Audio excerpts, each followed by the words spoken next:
આજે કાલભૈરવ જયંતિ છે. કાળભૈરવને રુદ્રના 5મા અવતાર ગણવામાં આવે છે.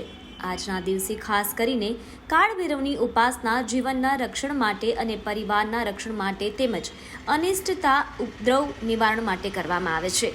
કાળભૈરવની ઉપાસના માટે ભક્તો આજના દિવસે ખાસ કરીને કાળા વસ્ત્રો પહેરી અને કાળભૈરવની ઉપાસના કરતા હોય છે.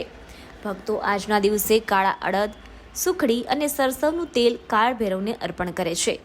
વિશેષ કરી આજના દિવસે ઓમ કાલભૈરવાય નમઃ તેમજ બમ બટુકાય નમઃના જાપ કરવામાં આવે છે. કાળભૈરવનું મુખ્ય સ્થાન કાશીમાં છે. સાથે જ ઉજ્જૈનમાં પણ એક વિશેષ સ્થાન કાળભૈરવનું છે. સમસાનની આસપાસ પણ તેમનો વાસ ગણવામાં આવે છે. વડોદરા શહેર માંજલપુર વિસ્તારમાં આવેલું વર્ષો જૂનું પૌરાણિક કાળભૈરવ મંદિરની ઉપાસના તેમજ પૂજન અર્ચન કરી આજે કાળભૈરવ જયંતિની ઉજવણી કરવામાં આવી. સાથે જ બપોરે મંદિર પર ધ્વજારોહણ કરવામાં આવ્યું અને સંધ્યા સમયે ભજન કીર્તન અને મહાપ્રસાદીનું આયોજન કરવામાં આવ્યું છે. ત્યારે વધુમાં મંદિરના મહારાજે શું કહ્યું, ચાલો સાંભળીએ. મહારાજ, આપણે કયા મંદિર આવેલું છે? આજે કાલભૈરવ જયંતિ છે, શું કહેશો? આજે કાલભૈરવ જયંતિ છે.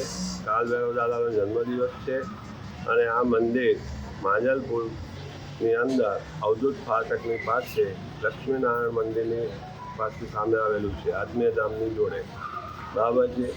અને આજે દાદાનો જન્મદિવસ છે એટલે અહીંયા કાર્યક્રમ છે. બપોરે ધજા ચડાવીશું, સાંજે છે તે અલ્પાહારનો કાર્યક્રમ છે અને ભજન સંધ્યાનો કાર્યક્રમ છે, ભજનનો બી કાર્યક્રમ છે. સાથે સાથે આવનાર દરેક ભક્તો યજ્ઞનો પણ આરંભ કાર્યક્રમ છે. તો દરેક ભક્તોને આ બધો બપોરે 3 વાગ્યા પછી ધજા ચડાવવાનો, 5 વાગે ધજા ચડાવવાનો, 7 વાગે આરતી કરવાનો. અને આ દાદાનો જન્મદિવસ એટલે આ કાલભૈરવ દાદા એ 64 પ્રકારના ભૈરવ છે. એ ભૈરવોની સ્થાપના શિવજીનું જ સ્વરૂપ માં શક્તિને રક્ષણ માટે જ્યારે સતીના 52 ભાગ થયા, શિવજીના પહેલા પત્ની, તે 52 ભાગની જ્યાં જ્યાં જગ્યાઓ એમને પડ્યા, શરીરના અવયવો, ત્યાં બધા એમની રક્ષા માટે ભૈરવની સ્થાપના કરવામાં આવી. અને 64 પ્રકારના ભૈરવ છે અને એની અંદર કાલભૈરવ, મહાકાલ ભૈરવ. આજે આ કાલભૈરવ દાદાનો કારતક વદ 8મનો જન્મદિવસ છે અને તે જન્મદિવસ આપણે બધા સાથે ભેગા ભક્તો મળી અને ઉજવીએ તેવી જ ભાવના અને ખાતા. મહારાજ, આપણા મંદિરને કેટલા વર્ષ થયા અને આજે કાલભૈરવને શું ચડાવવામાં આવે છે? આ અહીંયા આગળ મંદિરને લગભગ આપણે 1905 ઉપર મૂકેલું જ છે. 95માં સ્થાપના થઈ અને અહીંયા જ જગ્યાએ છે.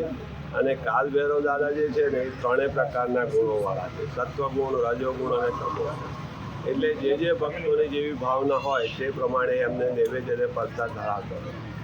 જો સત્વગુણવાળા સુખડી, વડા, જલેબી, એ જ જે કંઈ પોતાનું સત્વતામાં આવતું હોય તે ધરાવે. તમોગુણવાળા સોમરસ ધરાવે, સિગરેટ ધરાવે, એ પ્રમાણેનું ધરાવે, બરાબર છે.